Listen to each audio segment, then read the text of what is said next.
Start with fire, add oil, let it simmer. From the crew at 58 Surf and Stab, this isn't just a podcast, it's a sensory experience. Fresh from the coast, full of flavor, and prepared to perfection. Well, kinda. This is 58 Surf and Turf. Let's get cooked.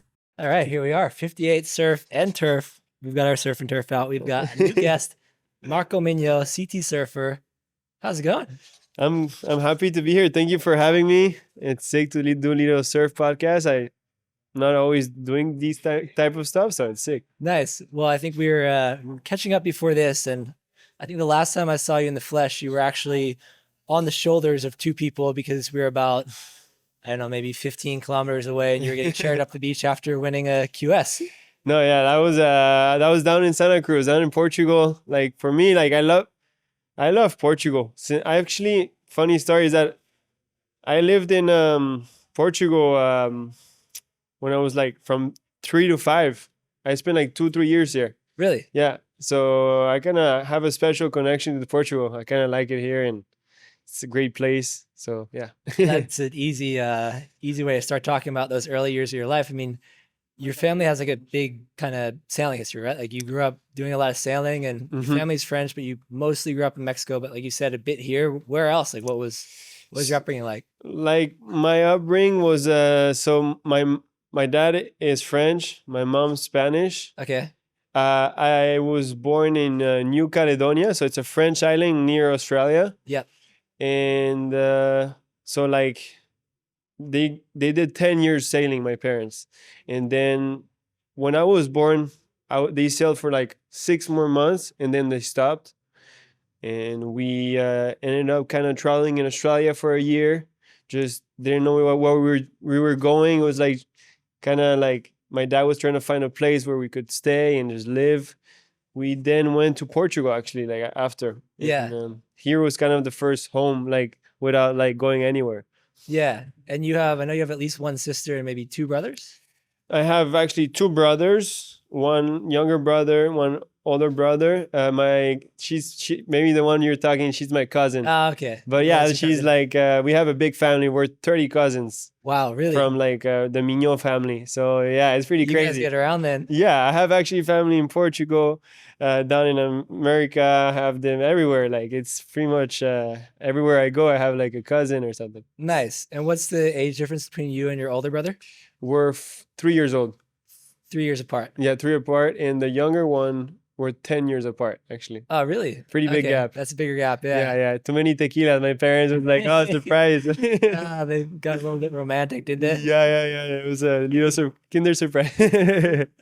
Nice. So you're born, you just got your older brother, and your family's kind of just like cruising Australia, settle here for a bit, and then what was next?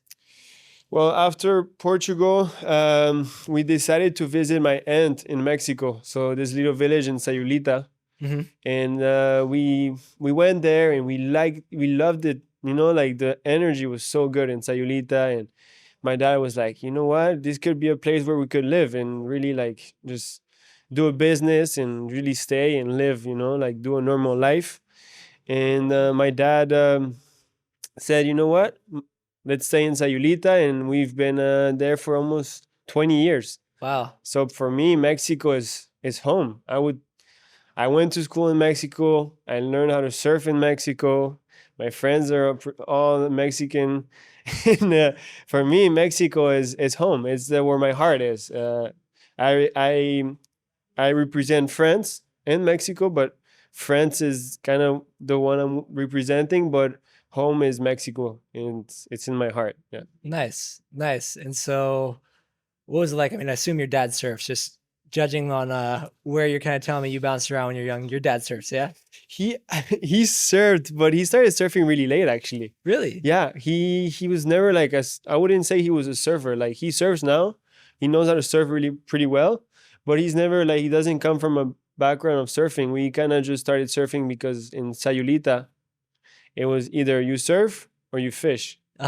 So it was pretty much just surf and fish, and that's how I kind of started surfing, you know. My dad was not the one who really kind of like got us into surfing. So you guys got into it, and then you fell in love with it, and your dad was like, "Oh, this seems pretty cool." Yeah. Nice. So yeah, exactly that. My dad just supported us. We just Sayulita, we surfed, and my cousin Diego Mignot, who was a professional surfer too. He was the first one surfing. He kind of got us into it. Then my brother got into it. Then I started boogie boarding in the beginning. Yeah. So standing up in my boogie board in the beach, and then I was like, oh, I should try it out. I was a little bit scared, but then it was pretty easy, from the boogie board to the surfboard, and that's how it kind of started. Then it was just my cousin, then my brother, and then we just fell in love with it. It was, I mean, surfing, like I feel like everybody, when you try surfing, you either like it or you hate it. And I feel like that's for everybody. Once you just try it, you fell in love, or you're like, you know what, I don't know if I'm going to try it again. Yeah. So you fell in love, and at what age did you start to like really take it serious and be like, I want to get good at this, I want to maybe compete, I want to do this and that? Like, what age did it go from like, this is really fun to like, I'm obsessed with this?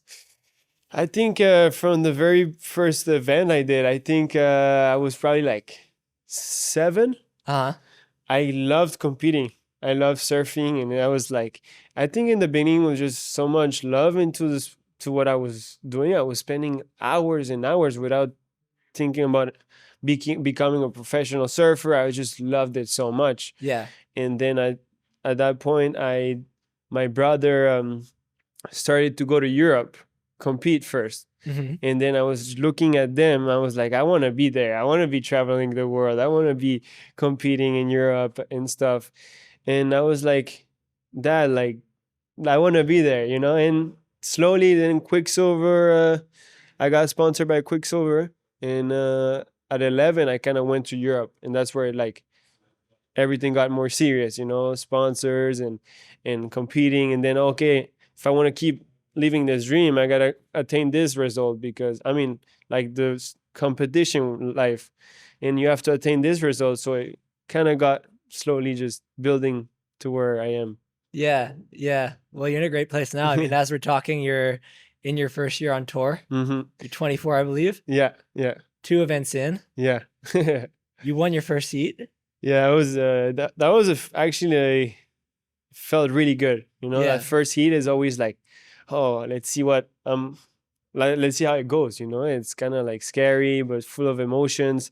But in my mind, I was like, I've dreamed about this moment my whole life. I've worked extremely hard, and I've manifested it. Now it's just enjoy it. Yeah. So to go out there and put in like a nice heat, it was really nice. And then the third round was proper pipe.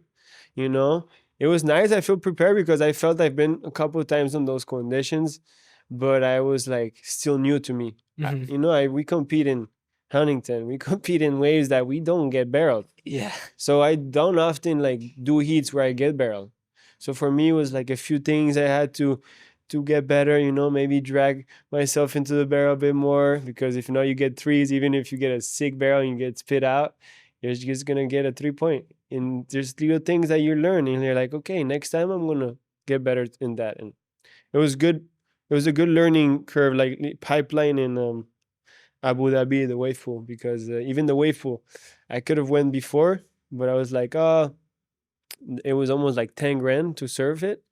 And I was like, oh, like maybe I should think about it. I don't know. Maybe 10 waves practice before the event was enough. I was like, I'm going to figure it out. And I was like, no, I didn't figure it out. And it was hard for me timing the turns, and whoever went before, I felt they had it on point. Yeah. And it kind of had like a little advantage because they just, they put the money, and I was like, okay, another mistake. So like now in the next few events, I kind of learned so much, and I know what to do, Yeah, exactly. So I want to go back to pipe for a minute. Like, obviously that was a moment you've dreamed of your whole life. You wanted to be on tour. You get there, things have kind of changed. I feel like there's an era where like every team had a house, and I know Quickie still has a house there. But were you like staying in a house with a bunch of your fellow competitors? Were you kind of on your own program? Like, what was like the moment finally comes? What was your life looking like then? I was I was with Griffin and Rio and Alan actually too in the same house. Sick. At the pipe house there? At the pipe house. And these guys, I really enjoy being around them. I feel like there's no this ego like feeling of like, oh, I gotta be better than you, or I feel there's like we're pushing each other, you know. Like Griffin, by example, he's always like inviting me to do some meditations, or he's giving me a few advice. And Alan is my good friend since we're like literally before we were even professional surfers. You know, Sure, yeah. He was 7, I was 9, so it was a good environment. Reef McIntosh, you know, Yeah. He's cooking us the best food and stuff at the house. At that time, I was like just truly just enjoying whatever. Yeah, it was fun. Cool. Oh, that's nice. You had like a good crew there, people that you already knew, and people that like, I mean, it's crazy because Griffin's still young and Rio as well, but like, and you know, they're having great success now, but it's like they've done their laps on tour already. Like they have some things figured out, huh? Yeah, 100%. You know, I think like you don't stop learning for sure. You could see them at the house, even Griffin and Rio, they're always learning, you know. I feel like for sure they have so much experience, but you could see that they were always striving to get better, and it was really inspiring, you know. For sure, like a guy like Griffin almost winning back to back, almost a world championship at his home break, you know. And yeah, just these guys have inspired me, so it's sick to be around these people. And yeah. Was there anything that like, obviously, like we talked about, you have been competing for a very long time, you've really fell in love with that side of it, like with your being your first CT as a competitor full time, was there anything like different that like you just like the way those events run, or something that you were just like, oh, this is like, you know, a different level? Was it like even just seeing your locker, was there anything that you were like, oh shit, this is real? Or did it kind of just feel like an elevated contest that you're already used to? It was like definitely new. Of course, like the whole scene is so much bigger, like the organization of everything, like you say, the locker rooms, the cameras everywhere, and even the little like the meetings with all the surfers, everything's so much bigger and better, and they take even better care of you when you're on tour. They're always like, oh, if you need something, just let us know, and all of that is great. And for me, why was so crazy, I think we had almost 8 lay days. After the first round, we had 8 days of not competing. That was crazy. I was like, what's going on? You know, I was like, I'm not used to this. Yeah. It was kind of weird, actually. Yeah. I mean, over a week of waiting between heats is pretty Imagine you're like, oh, you do your first round and then you have like 8 days. Momentum going. Yeah, it's a lot. 8 days, a lot. So for that, for me, was new. The 8 days of lay day. It was crazy. Yeah, I can imagine. I feel like the forecast kept changing too. It's like maybe they'll run this day, and then nope, that's all of a sudden wind or whatever happened, you know? Yeah, actually, it went from being like, oh, it's gonna be not a good pipe event, to being, for me, the last 2 days. I mean, the day before the last was crazy. Yeah, like I was watching those waves and I was like, wow. Like the Baron, his drop, his 10-point ride was like, wow, it's the craziest wave I've seen in my eyes. Yeah, I mean, that day was a very cool day of surfing. Yeah. For me, it was like, wow, one day I want to be part of this too, you know, like a day like that, and charging and getting tens. I don't know. It really got me like fired up to learn how to surf those bigger waves at that side, because you're like getting barrels at 6 foot, but they're like dropping 12-foot waves, you know, like Baron's waves. There's on their knees like it was nothing. I was like, wow. And the comfort that they have out there, like they make it look not quite easy, but you could just tell their full confidence, like just normal day. Yeah. It's crazy. It's crazy. Like there are a few guys, you know, I make it feel like that. You could see like for sure John, you could see Baron, you could see like a guy like Jack Robinson and stuff. They make it feel really like, okay, this is normal for them. Yeah. Because I feel like, you know, it's all about experience at the end of the day. They spend so much time in these conditions. And it was so nice to see them get tens, and it was sick. Yeah. And then Abu Dhabi, I think, was a new event for everybody. So even though it's your first year on tour, it's like that seemed kind of trippy. What was your experience like there, just beyond surfing some heats? To be honest, I really liked it. I know a lot of, I think I've seen like some comments, a lot of people kind of hated it and stuff. But I think it's great. It was a great experience. You're like in the middle of the desert and this crazy man-made wave, and you can the perfection of that wave and stuff. It's crazy, you know. Who would have thought? Like for me, when I was young, I would have never thought I would be getting barrel in a wave pool like that and doing 3 turns and doing an alley-oop at the end. And I think honestly that experience was amazing, and hopefully in the future we could see like maybe like different kind of waves, maybe kind of like kind of the wave at Waco when you just throw huge airs, you know, or like maybe do 2 turns to a huge air, you know. And I think people would be nice to see a comp with that kind of performance with big airs and stuff. I think people would like it. Yeah, yeah. Have you spent some time at the other wave pools? Like I know you've been to Kelly's for the Quicksilver Young Guns thing years ago. But have you been to Waco? Have you been to any of the other like air section pools? I've been to the Wave Garden one. So they started I don't know if you've seen the new clips. Yeah. So I went to that one before they even like put it out there. The owner, with his son Kai Adrizola, the Adrizola family was like, "Hey, come in, let's test some wave, let's try to better this wave," and it was sick. Sick experience. I was like, well, I can have a bit more section or land a bit not in the flats and more in like, and they were able to do it. Beep beep beep. They're like in the computer, ta ta ta, and I was like, wait, is this seriously happening? Yeah, it's really cool they're doing up there.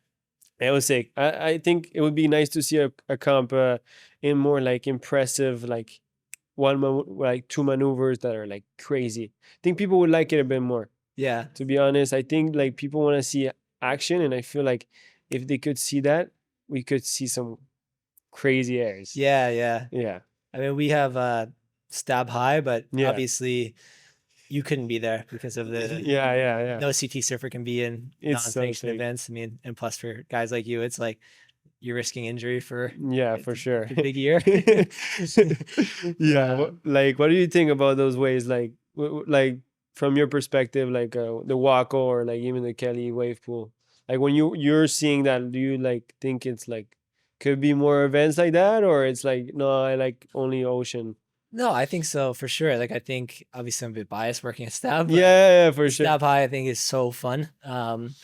Because it's just, you know what you're getting, right? For sure. You know it's gonna happen fast, and it keeps happening again and again. Every minute or so, you just have to watch the screen for like 8 seconds, and something big is surely gonna happen. Maybe it goes a little bit wrong, and they stall weird or something. Exactly. Like, it's just you know it's gonna happen. I also think like as a surfer, it is very cool. What we're so not used to is like appointment television for surfing, right? You could actually be like, okay, this starts at 5 p.m. I'm gonna get some friends together, 100%, get some pizza, do whatever. Like that is so cool to know that like, hey, this is gonna run now, instead of like, oh, the wind switch, it's off for the day. It's such a fun experience, I think. So I think there's definitely room for more of that. Yeah, I know. I was thinking about it. I was actually talking about it with some people about that. You know, right now it's all like virtual, right? Like, but imagine you like have some sort of stadium where people can come see it, and it's like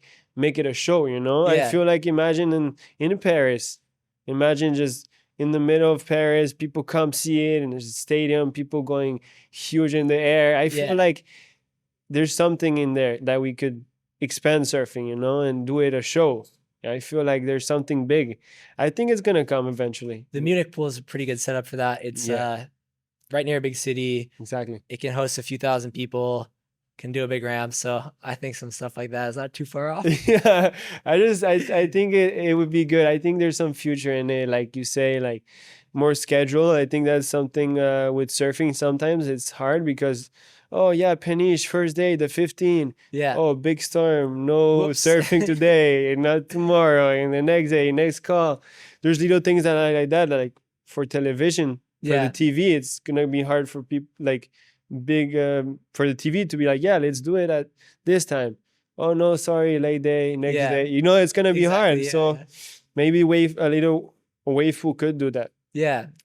But at the same time, there's nothing like surfing in the ocean. For me, a wave comes from the ocean. There's nothing like the ocean. Yeah. Well, hey, you're about to do some of that in the heat. Like you said, you got here right after Abu Dhabi.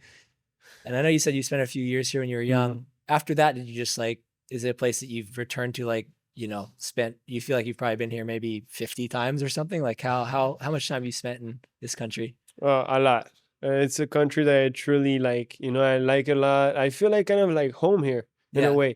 I have a group of friends that like make me feel at home and push me to become better surfers. And I feel the food is so good here too. You can go eat for 15 euros, like a octopus with vegetables and have some wine. And I think it's a great place. I enjoy it here.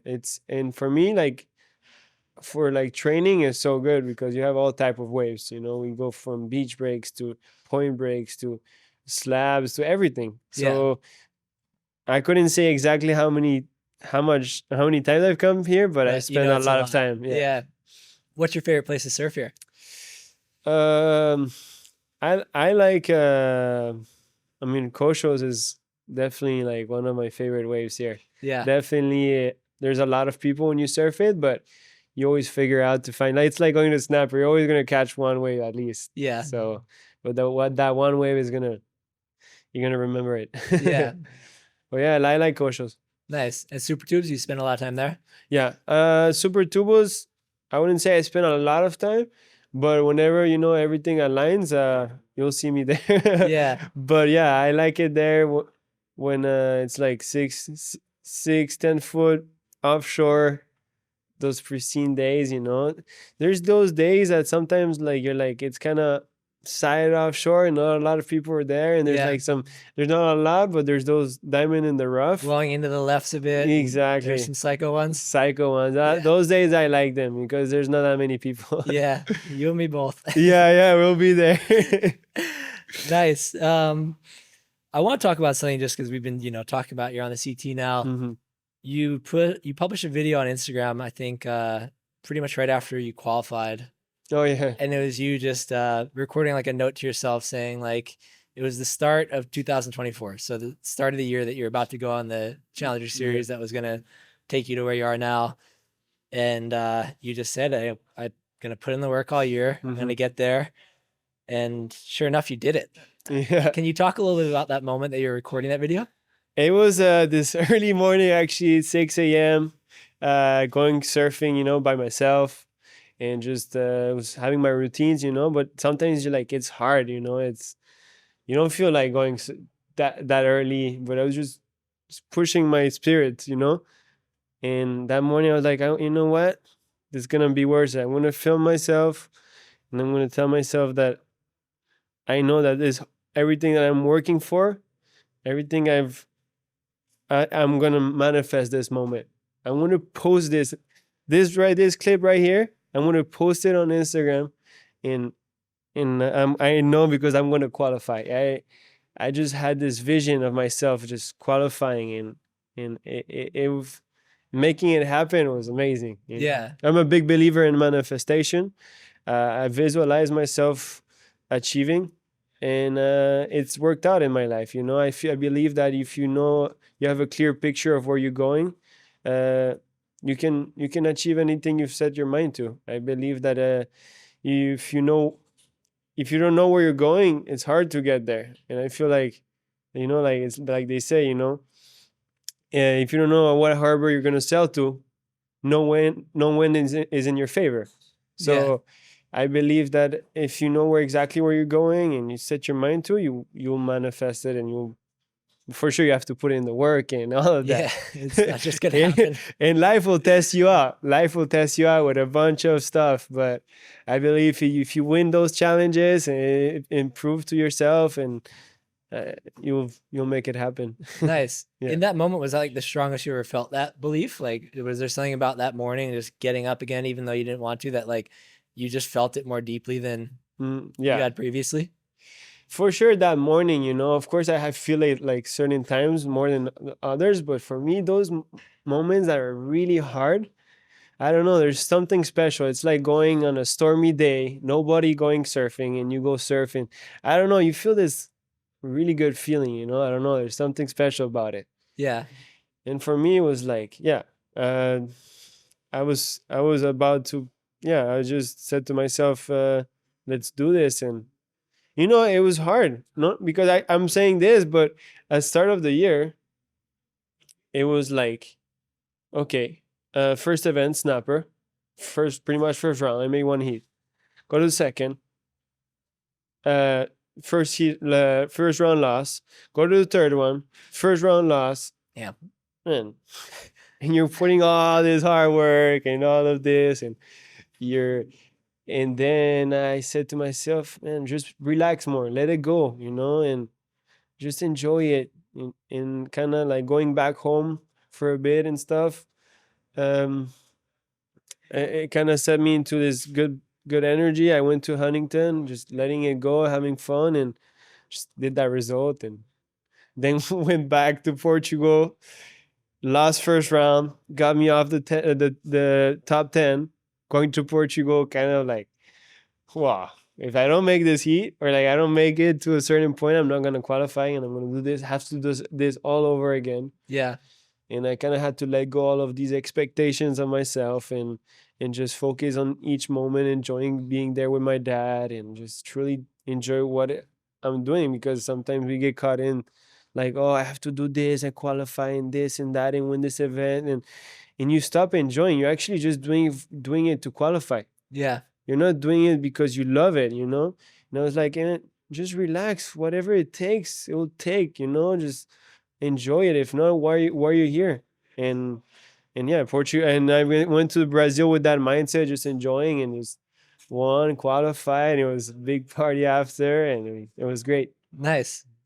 Yeah. Where did you learn about some of the, like, more visualization, manifestation stuff? Is your family big into that, or like you read into it? Like, where do you kind of learn about those practices and start to act on them? It was actually, I think I would say, maybe on kind of starting the internet, or just watching, just like maybe on Instagram of Conor McGregor. Like back in the day, I remember Conor McGregor was, when in his prime, in the beginning, was really into visualization and the law of attraction and all of these things. And that kind of got me into it. I was really young. I was probably like 16. Yeah. And then I bought this book. I was reading about it, and how you gotta put your goals in a piece of paper, and that's how I started a bit, and then just got into it naturally. And I feel like it worked out in my life. Everything I've wrote down, I pretty much achieved it. Wow. Keep that pen handy then. I feel like, I don't know, there's something special about writing down your goals. I think everybody is different. I know people who don't really think about it and they do really good. Mm-hmm. But I know that a lot of people do this, and it works, Yeah. I feel like, but that thing of like, for me, if you're only doing it for the goal to achieve it, it's not the best mindset neither. For me too, is like, okay, this process is gonna make me a better version of myself. Yeah.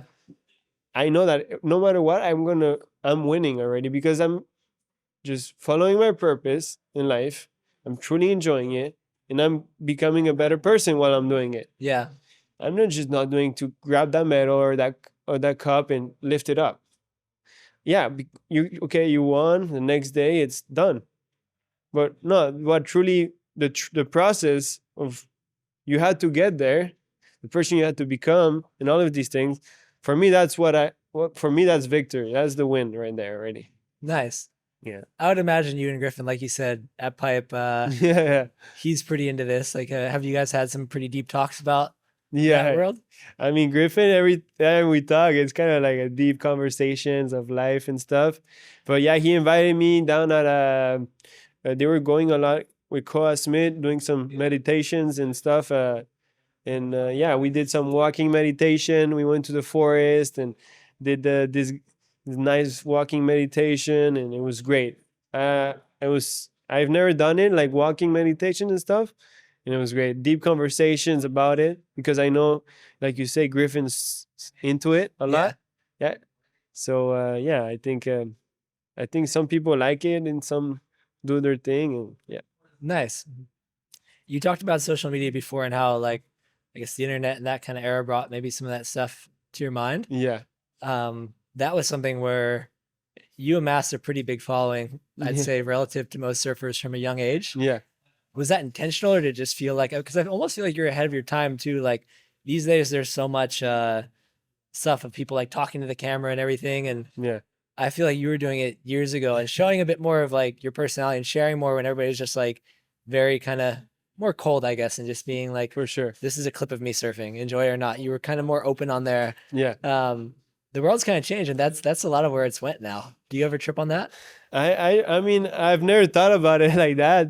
For sure. I think like, back in the day when I started social media, was like, oh, I'm gonna share a bit of who I am and stuff. And then sometimes I got into places where I was just doing it for likes and views, which I don't think that's for now for me. Like that's not good Yeah. because it's I don't for me now my following and the person I want to be is I want to share good values, and if I can inspire.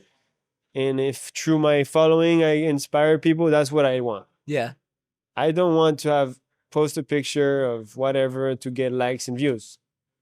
And for me, it's sharing good values and sharing who you are. Because I feel now, how many people are famous? You go on TikTok or Instagram, everybody's famous these days. Yeah. It's not even that valuable anymore. What, like 1 million, 2 million? Everybody's famous these days. You go on YouTube, everybody's like having their. But what really matters is what you're sharing. It's what you're sharing now. And that's I'm trying to focus on. Focusing on sharing things that are valuable, more valuable, Yeah. And not just starting a channel like reviewing chicken sandwiches or something, and all of a sudden somehow you got like 2 million followers can do the chicken sandwich guy. Exactly. And if the guy who is doing the chicken sandwich, that's his purpose in life, I respect it, Yeah. I respect everybody that does their thing. But I don't try to do it anymore for the likes, the views and stuff. If I'm gonna go and share a selfie once in a while, for sure I will. But I don't do it to have more followers or no. I want to share the good values and make sure I pass on a good message, because I don't want to be remembered the guy who was taking selfies and that. And no, I want to be remembered for somebody who shared good values and was myself, Yeah. Beyond just that moment of like, well, obviously all the hard work that went into that self-belief, those things are related. But was there anything else that you think was a real driving force behind you qualifying? I think it was a dream from a little kid. I remember like just seeing myself like, oh, I want to make it happen one day. But I don't know, like my driving force was to one day be on tour. One of my family. Just if it would have been my brother, I would have been just so stoked too. Mm-hmm. It would have been like my cousin, I would have been so stoked. And my brothers didn't make it, or my cousin. But I was like, okay, I gotta put the Mignot family name there. I want to make it happen, not only for me, for them, but yeah, because my dream was to qualify, and I said to myself, I want to leave this earth that I did it. At least I did it. I qualified, and nobody's gonna take it away from me. Like a lot in my life, and even in the surfing world, I've kind of sometimes been laughed at or been like, oh, but this guy, they're just, he's liked by a couple guys on Quicksilver and blah blah blah. But I was like, no, I'm gonna prove them that I can surf and I can make it happen. And yeah. I mean, it's one of those things where like, even if you look at somebody like Mikey February, it's like once you qualify for tour, there's just no questioning it. Like people realize how hard that is to do. Yeah. Like even you said you lost first seed here. We're recording this like 5-minute walk from. I think there was a heat there last year. I think Cano was in it, maybe Samuel. It was just such a gnarly heat. Yeah. And it was like the round of 32. It's like, really? You have to do this go and do, you don't have that much time to do it, but at the same time, like it's just like you find yourself in these really gnarly heats where it's like the level is so high there, everybody wants it so bad. I think once you've qualified, it's like such a stamp of approval of like nobody can question you. Yeah. No, these days the level is so high. You go from the first round to the last round, the level is high. Like I've said before, like anybody from the challenger can go on tour and do an 8.5 but it's like, how can you make yourself win those heats and all of that? And we like for me, the beginning of the year, lose 3 times in a row and still believe that I can qualify. Yeah. So like, there's so much into it. I think competition is like 90% or 99% mental and the other percent is physical, because I think everybody's to a certain point, I think everybody could beat each other. Yeah. You know what I mean? It's all about just making the right decisions at the right time. Yeah. But yeah, it comes to mental. I know 100% there's so many surfers that could have qualified, but they didn't have that mindset. But maybe that brought him to better things, huh? But they didn't have the mindset. They didn't have the courage and the will to like be like, you know what? I'm gonna put everything into it. Last year for me, like I from February after Peniche, that when I got the wild card, I said to myself, I'm not drinking a sip of alcohol. I'm just gonna focus on training. I'm gonna focus on qualifying, and until the last event, I'm not sipping in one drink. I'm just gonna focus on qualifying, and yeah, I did it. So like, it's the little things like that to test your will, to see how much you want it, because you might break in some moments. Yeah. I feel like that moments that you're like wanting to like lose everything. You're like, oh, I just want to drink a beer and just forget about everything, man. No, like, no, I'm gonna, at least I feel like if you give yourself 100%, you're not gonna regret it. Yeah. You're like, I tried at least. Yeah. Yeah. But if you don't give half, you kind of regret it. Mm. For me, it was like, at least if I try everything I got in my soul, I know that I'm not gonna regret it. I'm gonna sleep well. Yeah. Were there ever any moments where, like, you've talked about how this kind of visualization and self-belief has been a huge part of your game.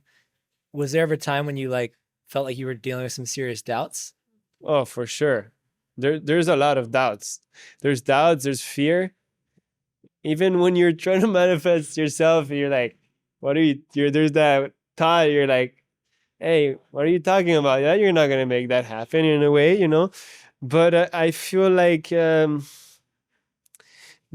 overcoming those fears is the challenge to like almost qualifying, like there's going to be, like you said, like moments where you just don't want to go training or go surf, these are little moments of doubts, of fears. Yeah. But if you overcome them, you get more stronger and better. And whenever that doubt and fear comes, you're like, okay, well, I've been through this already. Yeah, it's you're okay. equipped to handle it. I'm equipped. I'm strong enough. I can take this moment. Nice. But yeah, for sure, there's fear. There's doubt and all of that. But I feel like if you know how to deal with it, it's okay. Nice. Yeah. And do you meditate every day, or do you have like a practice that you do? Or like, do you structure it? Do you say, I write my goals every day, or I meditate every day, or I do this? Like, do you have a structured kind of system, or do you just kind of go off feeling? I kind of go off feeling, these days. Like, I don't go every morning and like write, hey, I want to be a champion. I want to be a champion. Like, no, I set it up. It's there. And then I visualize it and just work to it. Yeah. And for me, like, I try to every day we learn. I like learning from every day. Like, sometimes I kind of got mad to a friend, or even got angry to this moment, or I was too anxious, too like in a rush and then like I've learned from this. I was like, hey man, relax, take your time. If you're like 10 minutes late, it's not gonna change anything. Yeah. Relax, focus on this thing. And then for me, I learn from every day. For me, that's how I get better. I was like, I see myself surfing, oh, I fell here, okay, what can I do better? So for me, every day, like, I focus on what I can control, I can't. Today I focus on today. Tomorrow is another day. And surfing is like, okay, for here it's low tide, high tide, and it's if you go low tide into some certain spot, it doesn't work. So I cannot be like, oh yeah, I have this specific routine. No. Like, the ocean's gonna decide that. Yeah, as the ocean would decide. So I'm kind of like going whatever the waves are doing. Nice. Yeah. Has there been anything on like the pure surf side that like has been super valuable to you? Like anything that you learned that you're like, oh, if I do this a little bit differently, a board thing, a technique thing, or anything that you felt like really made you kind of leap forward? Um, I think be open to learning a bit more, because sometimes we tend to, for me, when I was younger, I didn't want to listen to anybody. Mhm. We're like kind of arch, like, no. And when you really open your mind and be okay to having other people's opinion and be like, okay, yeah, I think you're right here, I think you learn. Yeah. But for sure, seeing yourself on film, by example, is good, because something you're like, oh, I got so barreled. And then you're like, oh, I was kind of in front of the barrel. I should have dragged myself. I think for me, is filming, when you're filming yourself and look at it, you can really, I think there's no better surf coach almost than yourself, because you're really the one who had the experience and can Yeah. better it. Yeah. It's very objective. Yeah. There's no denying it. For sure. I think learning how to listening a lot, being open to other people's opinions. You don't always have to be 100% like be like, yeah, you're 100% right, I'm gonna follow that. Be like, okay, yeah, I'm open to your opinion, learn from it, and then you see, okay, yeah, I'll take it. Yeah. I'll go out there and try it out. Nice. Yeah. Looking at the rest of the year on tour, is there a certain wave that you're most excited to surf? I'm excited for Chopes. I kind of want to I love Tahiti. That wave is scary. To be honest, scary, but I kind of want to. I had I surfed it pretty in I think it was June. I surfed it June or July, and it was a big swell. It was heavy water, and having the experience was like, wow, it was so good. Yeah. I kind of want to do it in the heat, and if it's perfect conditions, and I don't know, I feel you learn so much from these events. And for me, I want to get better at backside barreling, get deeper and learning how to let go of the grab and stuff like that. Yeah. So I think Chopes. Especially a wave like that where you could just see how there's so many people that are so good at it that it's Yeah. like you could just be like, oh my God, that's where that guy took off. And Yeah. he pumped here and Yeah. grabbed here and he did this, It's crazy, like seeing the guys like I don't know if you've heard of this kid, Gilbert. Yeah. That goes switch all the time. Yeah, that kid, he's like 17. Yeah. The kid, I remember that big day. I promise you, there was towing days. The day Kaoli Vaz got his bum. Yeah. Last year. He shows up with his little boat. Like, it's huge. I'm telling you, it's scary as it gets. He shows up, drops the anchor, jumps in the water, pulls up at the peak. The biggest wave of the day comes in, like paddle wave. He just goes for it. Doesn't care who's behind him. Just goes. Has a huge wipeout. I think he breaks his board. Goes back to the boat. He has a backup board. Gets it. Gets back to the peak. Another huge bump comes. I think even bigger. The guy just goes huge drops, pulls in, no grab. Like, I'm looking at that. I was like trying to just paddle over the wave. I didn't want to get caught and stuff. And just making him see him just surf that wave, and the way he was so relaxed. I was so impressed. I was like, well, yeah, there's a bunch of young kids in like Matea Ikili, he's crazy surfer down out there, and Imeo, and all these young Kaolis. Yeah. They're the best, and seeing them surf that way was so sick. So yeah, Chopes is for me like feel there's a scary but really rewarding moment. So I want to experience more of that. I want to get better in those kind of conditions, really feel relaxed in there. And I think bit by bit, we're slowly getting there. Yeah. Yeah. And beyond this year, do you have any goals you'd like to share?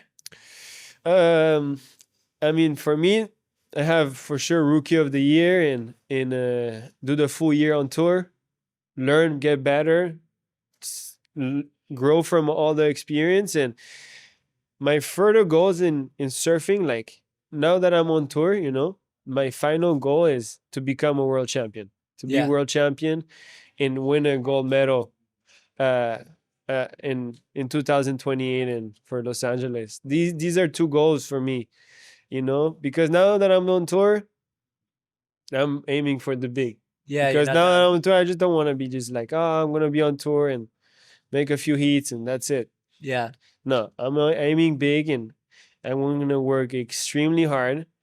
And probably nobody's gonna work as hard as me because I want to achieve these goals. But like I said, for me, it's just truly just getting better, get better, and through every experience.